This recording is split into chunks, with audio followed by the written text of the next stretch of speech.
Hi, I'm Malika Bilal, and you're in the stream. Today, Rodrigo Duterte, Wildcard, Punisher, Man of the People. That's how the Philippines president-elect is known. So what does that mean for the country and for the region? Our digital producer, Omar Badar, is here, and he's trying to answer that question with people online. The great thing about it is that people online are tuned in, even though it is very early in the Philippines. That's right. And you know, when you're dealing with a figure that is this controversial, undoubtedly the community is just, we have so many comments that are coming that are for and against, that are really, really passionate ones. And kind of you have the perfect storm here. You have the fact that we haven't done our show in the Philippines in such a long time. Very long time. Yep, and we're dealing with a figure that is this controversial. And most importantly, we love the shows that are community pitched. And this is certainly one of them. You can take a look here at my screen. We got this comment from Almadzar on Facebook, who says, if media is ignoring Duterte, let's make foreign media notice him. One such platform is Al Jazeera's The Stream that gives a voice to the voiceless. We really appreciate the compliments and hope that we're living up to that. In the meantime, you can join this conversation by tweeting us using the hashtag AJStream. My name is Lily Kang. I am a student at University of Notre Dame, and I'm in the stream. If a politician is going to make the leap from city mayor to president of the Philippines, they have to give people something to talk about. Rodrigo Duterte is a master at that. Pagka-presidente taga Mindanao, bagay noon, makadayon na yun mo dito. Bisita mo. Unahala ng mga gwapa, ng mga pangit, pamilya. And that is relatively tame. Critics have called him a womanizer. He's made rape jokes and even used profanity to describe Pope Francis. As Davao City Mayor, he earned the nickname the Punisher for his zero tolerance for crime. As president, he's pledged to bring back the death penalty. Stop it or I'll kill you. So how did the Philippines get here? With us to discuss in Manila, Aries Arugay is a political science professor at the University of the Philippines. Pompey Lavinia is the social media director for Duterte 2016, the winning presidential campaign. Carlos Saldran is an LGBT activist, and Ronnie Holmes is a political scientist and president of the Manila-based public opinion polling group Pulse Asia. Welcome to the stream, gentlemen. Aries, I want to start with you. How would you describe the appeal of Rodrigo Duterte? Rodrigo Duterte is not your typical politician. He does not come from the Manila-centric political elite. He is the first president to come from Mindanao, and that's something very symbolic and something that Filipinos have really considered when they voted for Duterte. He comes from Mindanao.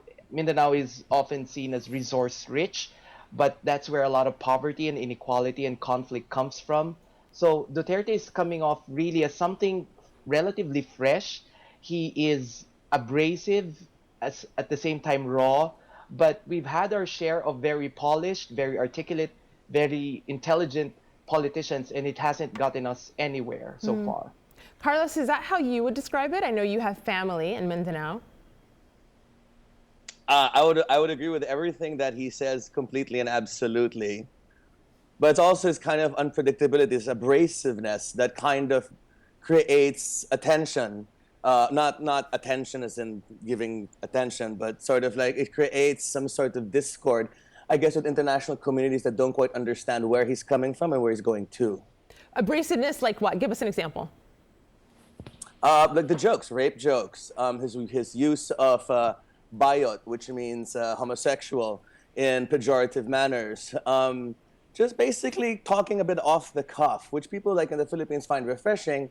But I don't know how that would translate in the international community. It's already gotten him into trouble with Australia and the United States. I just wish it doesn't keep continuing throughout his entire term. So we do have people online who are commenting about his personality and how he comes off. We have Jejan Pressing over here who says he comes off humanitarian, but not humane. Does that make sense? A man we might recognize as our uncle, friends, peers, and so on. And then, Pompey, you tweeted this as well. You said the mayor of the Philippines plans to use his personal pickup truck as his official presidential vehicle. And the question of him coming across as an ordinary person, is this just an act to appeal to people, or do you think that this is something genuine that we're seeing right now? Well, what you see is what you get. That is really Rodrigo Roa Duterte himself.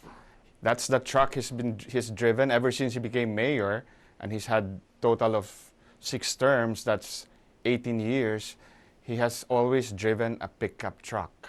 It's not a prop that was put on there for the purpose of the elections. What you see is what you get. Ronnie, you hear him, what you see is what you get. He talked about him driving the same car when he was mayor. So when he was mayor, there are lots of accolades that are awarded to him. Do you think that that is something that can then translate, and is that the reason for part of his appeal? I think that's the reason for his appeal, really, that he has not in any way pretended to be anyone else.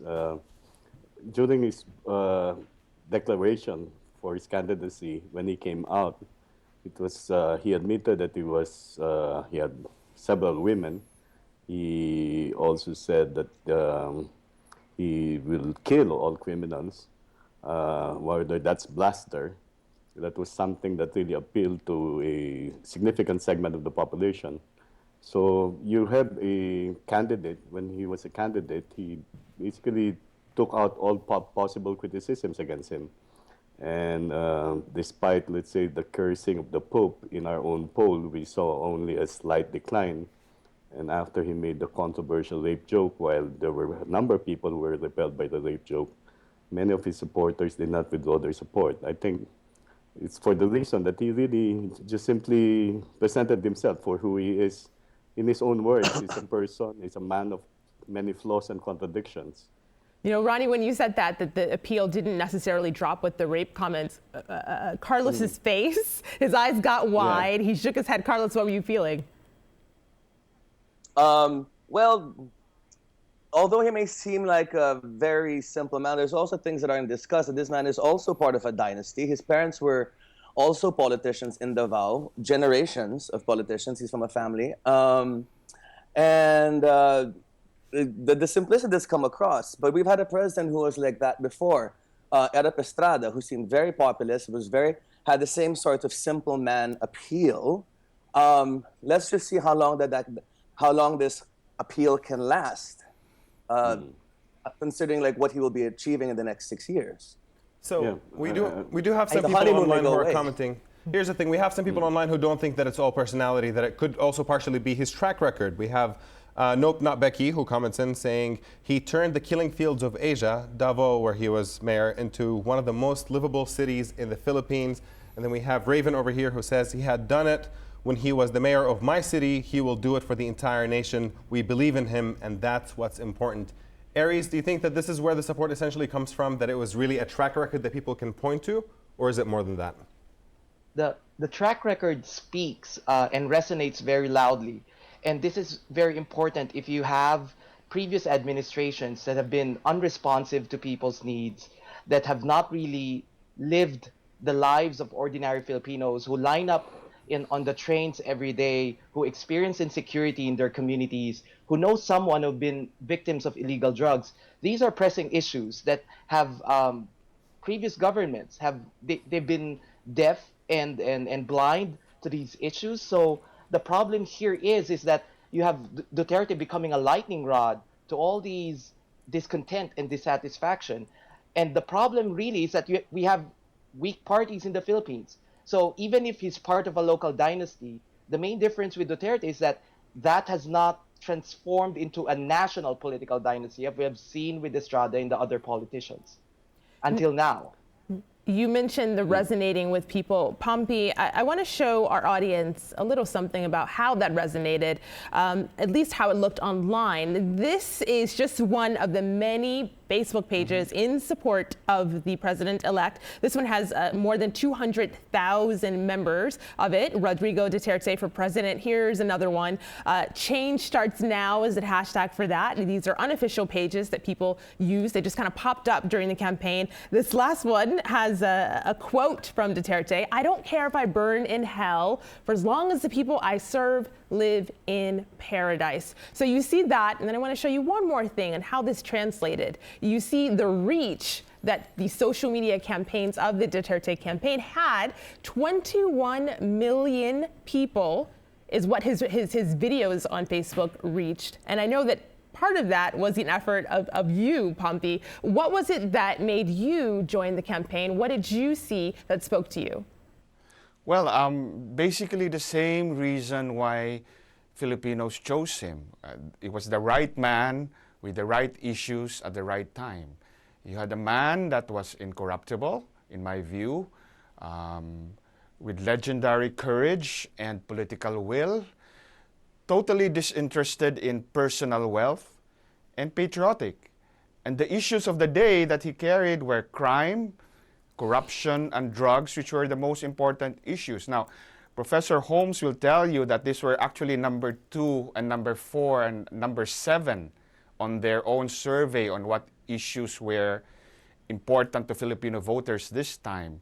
Yeah. But the difference was he was the only one who was really addressing, and he owned these issues, and he could address these issues authentically because of a track record. So I think combining I that think together, you know, you had at the right time, because as Aris had mentioned earlier, people were frustrated that the growth that is, you know, really there, it's true, but it's not being inclusive enough, and people are waiting in trains for hours, and the airport faucets don't work, and all that frustration, just correct timing. I just don't know how the MRT, which is a Manila issue, became such a national issue. The thing that we have to think about here is perception. And perception can be manipulated. Although it may seem like it's 100% support in Davao, as somebody said once online, well, dead people in Davao can't talk. So who's going to be there to criticize his human rights record? So really, I mean, a lot of it has to do with really the perception, because anybody who speaks up about Duterte in Davao will get bullied. And as people can experience online during the last election, although it may be 21 million strong, it actually set a precedent that bullying and toxicity can win you an election. And I don't know how that's going to translate in the future. I would not like to see an election again this toxic online. Ronnie. But I think it's really the message that was delivered. It's yeah, really but you know, Carlos, when Carlos speaks as if it's a Pompey, Let Ronnie talk. if I may, in terms of issues, I don't think that the criminality itself is the most urgent concern. It's really jobs, it's more economics. But in so far as the record, what is perceived to be the record, at least of Mayor Duterte, that was the one that carried him through. You do have a public who, one of the personal concerns is really personal safety. And you have a campaign that has really struck a chord insofar as the public. It's a cross-section of the public that perceives that this is a candidate that could really resolutely address this particular problem. But it's not the most urgent problem. That's why later on, I think the Duterte campaign even moved from just criminality to talk about compassion, talk about the reduction of poverty and inclusive development. Towards the end, it was talking about ending labor contractualization. So it started off really on criminality, and then took on other issues that it knew would resonate more with other classes, not necessarily the classes that are so much concerned with personal safety. So Ronnie, you mentioned how it grew, and I want to give you a chance to respond to this, Pompey, but I want to show our audience what that actually looked like in terms of votes. You can see here, this is from GMA News Online, one of the biggest news sources in the Philippines. More than 15 million votes Duterte got. His next closest challenger was Mon Rojas, and you see 9.7 million. So there's a gap there. Monica, go ahead. Monica, that's about 38%, more than 38% for Duterte. That's the unofficial count. And Secretary Rojas is second with about 23%. It's pretty close to what his pre-election figures were. If I remember, in our last survey, it was about 35%. And Secretary Rojas and Senator Poe were more or less tied at about 24%, 24 and 22%. So it grew towards the latter part, and largely because of a shift in terms of probably the preferences of other people coming from other candidates for that matter. So Roddy, as you're talking, Carlos is trying to get in, but I know Pompey has been waiting, and our community, of course, has something to say. So Pompey, go ahead. Yeah, well, basically, we did try to address the issue of poverty and wages and inflation, but we did not own those issues because all the other candidates were addressing it. But I'd just like to point out, based on Carlos's comment, really there was in a way, this was a measurement of patience. If you listen to Carlos, he seems to think that the MRT is not such a big deal. But really, to many, many Filipinos, especially in Metro Manila, it's such a big thing to have to wait for hours in the heat of the sun in something that should be working, you know, on the dot. And that misperception on the other candidates' side of the frustration of the people, you know, resulted in the victory to Mayor Duterte. Yeah, so I know, Carlos, that you want to respond to that, but I just want to throw this at you because there is a similar sentiment that is being echoed online. Jonathan says, just based on my Facebook feed, thought a lot of people also voted for him because they hated the Liberal Party for its inadequacies. Do you think that there is blame to basically place on the opposition to Duterte for not being better candidates?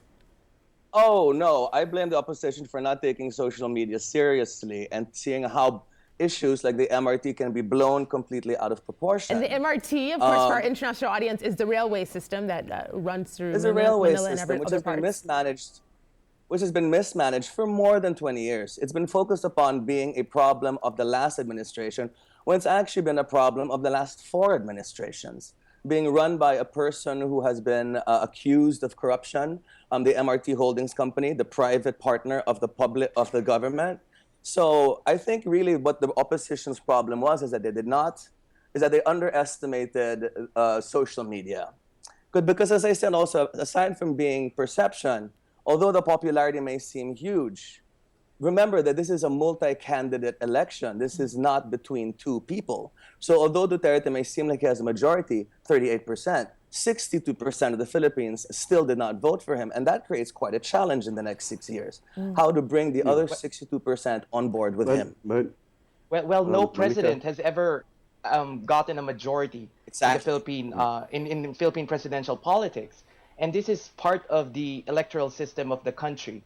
And however, I think the reason is that when the Constitution was being framed, a lot of the political elites don't like a president that would have a majority because he would be very powerful. In Philippine politics, we often describe it as an anarchy of families. So if you have a politician that's able to get a majority of the vote, that would pretty much neutralize the fiefdoms being held by all these political families. Fiefdoms. Wow, I hadn't heard it described like that. You know, there's something that Carlos said a little bit earlier about opposing voices, and I'm actually glad you said that because this is where I want to segue. You mentioned the need to bridge these sides together, the sides of those who did vote for Duterte and those who didn't, and people who didn't take social media seriously enough. So I pulled up on my screen here something that you sent us, Carlos. This is some of the dangers that you face. You've gotten death threats. This is one of the tamer ones that someone sent you on Facebook, who want you to bash your brains in on the pavement. Later apologize for these comments after, of course, you posted them and you highlighted them. What can you tell us about the atmosphere and then how we're going to move forward? Well, just like any other advertising campaign or marketing of soap, shampoo, and any other product, one can take market studies of particular segments all around the Philippines and see what they can do to increase popularity here, decrease popularity there. And I think the bullying was part of the decreasing of popularity. The sending out of disinformation about the opposing candidates. You have 12 million people on the Duterte side, so that's 12 million people sending out disinformation about Grace Poe, about Mar Rojas, and any other candidate. So there could be a good side to the social media part, but when it comes to disinformation, there's a bad part. And the bullying and the death threats, I feel, were part of the social media camp. Not, well, maybe not. Only Mr. Lavinia can tell us if that was part of the plan. But it was definitely a major player in the determining of the winner of the last election. Bullying people into silence. I mean, somebody joked once that back during martial law, people tried to kill you in real life during an election. Now they just try to kill your voice online. So we have people who are commenting also on the fact that he's going to be a strongman and what the implications of that are. We have Pete who tweeted in saying, if his record in Davao as mayor is anything to go by, expect state-sponsored brutality. There's a reason why Davao is the safest city in the Philippines. And we have Naslihan who says, fighting crime may be great, but how about fixing the problems which might make people turn people to crime as a way of life in the first place? Ronnie, let me toss this to you. Do you think that the strongman approach might actually lead to safety? but does not really resolve the underlying frustrations that might be existing in the country that lead to that kind of outcome. I would agree with that, Omar. Strongman approach, it can work probably in an area, in a city, but not not at the national level. Let's say, for example, there was a statement recently, I don't know whether it came from presumptive President Duterte himself or whether it came from his camp, that they were willing to arm community members. In the first place, that's unconstitutional. I don't think law enforcement agencies can just simply delegate such authority to civilians. And there are constraints in terms of taking that action. So if there are legal constraints, I don't think that they can really solve criminality in the span of time that it was promised during the campaign. There are punitive measures that you can take, but I think a holistic measure, it's been mentioned several times. For example, if you want to solve the illegal drugs, it's not going to be productive if you just simply focus on capturing all criminals. There are many factors that lead to the proliferation of drug use. And a number of those factors are neglected in this particular approach. Pompey, do you want to respond to that? Yeah, well, let me respond to Carlos first because there seems to be some denial of reality. Social media does not create reality. It only reflects what's there out there. The frustration of the people, the anger of the people, the trains not working, and after 6 years, they had 6 years to fix it. The airports not working, those were real. And the frustration of people were real. It's not that they had a weaker social media campaign. I mean, if you put me in charge of Carlos's candidate's social media campaign, I wouldn't know, I couldn't figure out how to make him win. Even if I made it seriously, because I couldn't change reality. Now, on the issue of fiefdoms, well, I think it's the other candidates in the last election that were, run by the big families and financed by the big families. Duterte's campaign was really grassroots and volunteer-driven. So I don't know where that comment about fiefdoms came from. Now, as far as the bullying, okay, you have to remember, it's actually 14 million, not 12 million. We have 14 million followers on Facebook. Now, how many people bashed Mr. Saldran? I mean, you can't say that 14 million people bashed him.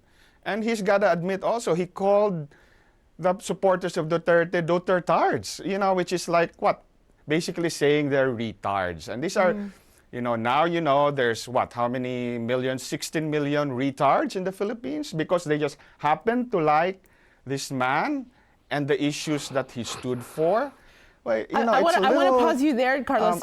It's a little strange. I want to pause you there just because accuse you brought up something that I want to pivot to. We'll get into more in the post show, but you said the issues that he stands for, and that's what we haven't talked about. Aries, one of the things of the policies that he has said that he's going to put forward are things like a curfew, 10 p.m. for kids, things like curbing drinking, smoking. In about 2 sentences, because we're running out of time, do you think that there is room for that in the Philippines? Well, he is still behaving like a city mayor. However, having said this, I think in the Philippines, we tend to see things needed to be changed in big strides. And I think it's very proper to think about that maybe change could start really on small things. And then we scale up and we build on this. So I'm not totally denying that these are trivial things. And the president needs to dream big. We have presidents who dreamed big, but they all fell flat on their faces. So maybe these little things can work, and then we try to incrementally do the big changes. Because we've done the reverse, and it hasn't gotten us anywhere. Aries, we will see. Aries, Pompey, Carlos, and Ronnie. We're going to pause the conversation there. I want to get the last word from our community. Sure, we have Keiko who says, I'm not confident enough he'll be a good president, but I hope he will. Let's give the man a chance. Give the man a chance. We will see. We're out of time in the main show, but stick with us online. Stream.aljazeera.com. See you there.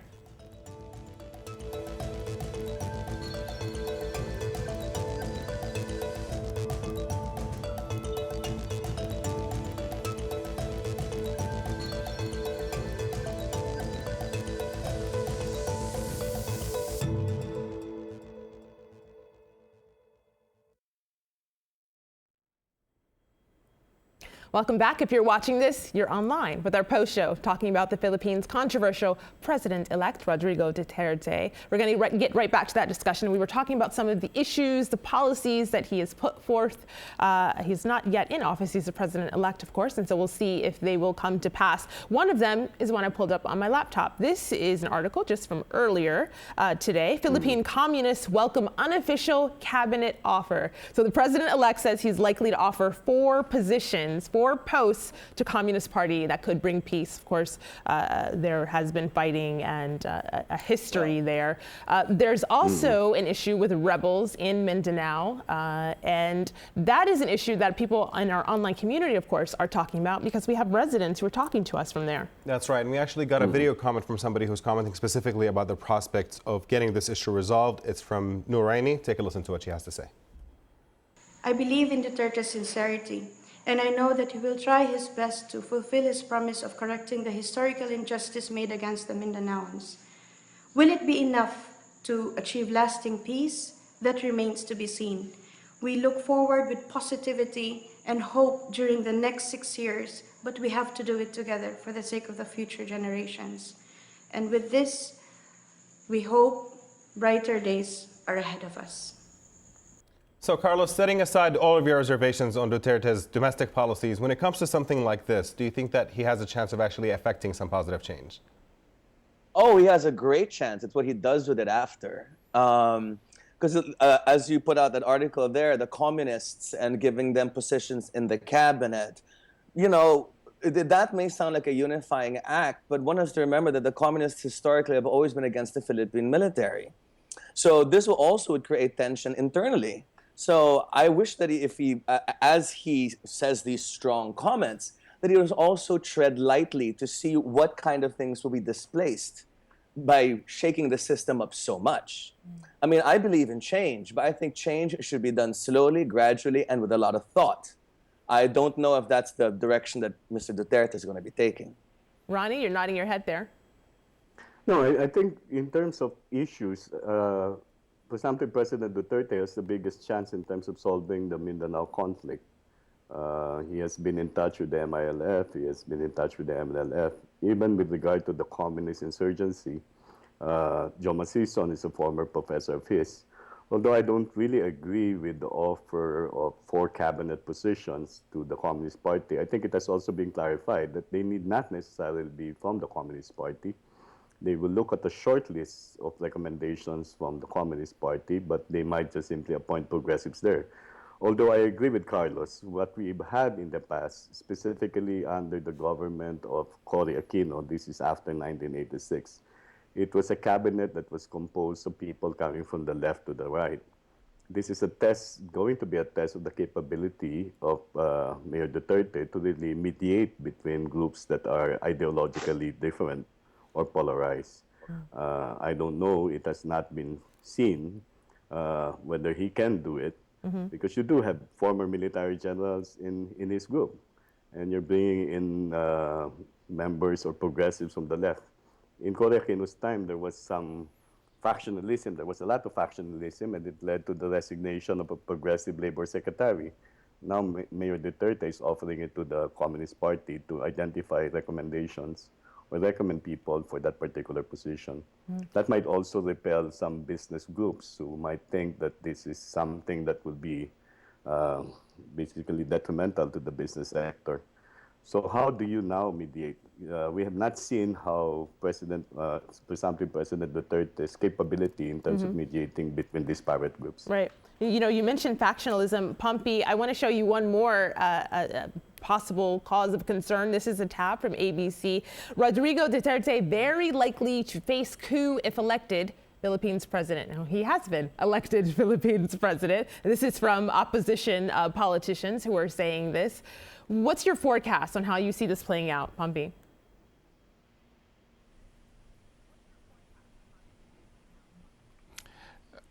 Look, I think Mayor Duterte will have a very successful presidency. I mean, I think I disagree with Aris that he's acting like a small town mayor. Maybe if your expectations is that he acts like the elite in Manila, but he has put forth some very broad and ambitious objectives. Look, the first one, which was the cornerstone of his campaign, was to eradicate, if not, really bring down the level of crime, specifically drugs and corruption in our country. Now, that is what we know. But number two, he has also put forth the proposal for federalism, which will be the first on the order of business in the new Congress. And this is really an attempt to take away power from where it's now centralized in Metro Manila and spread it out more towards the provinces. And hopefully that would result in more inclusive growth. Then you see that there is, on the monetary policies, basically he's going to keep it the same because, if it ain't broke, don't fix it. Except that he's open to increasing foreign ownership to 70%, because maybe they feel that this will spur the economy more, and as the economy gets bigger, there's a bigger chance that the growth will be inclusive, right? Then, of course, last but not least, there is the attempt at a comprehensive peace. Peace with the communists. You have to look at it in the context of the whole thing. It's not just the communists, but peace with the communists, peace with the moral rebellion, peace, throughout the land, across all factions. Peace throughout the land is where I'm going to pause this conversation, so that in the end there might be more food, more shelter, more health care, and more education for the average Filipino. This sounds like the promised land, and I've been to the Philippines and I was already impressed, so that is a country I would like to visit again. Thank you for that, Pompey. You sound like you're definitely across the policy directives. We'll see if you end up with a cabinet position. We'll see. I want to thank our guests, Aries Arugay, Pompey Lavinia, Carlos Celdran, and Ronnie Holmes. I'll give the very last word to our community who stayed up late, some of them, to watch this show. That's right. We have a comment here from Jonathan who says, Duterte laid out some plans. They don't seem concrete, and he wasn't my choice, but all we can do now is hope that he'll prove us wrong. We'll check back in to find out. Thanks to all of our guests for joining us. Until next time, take care.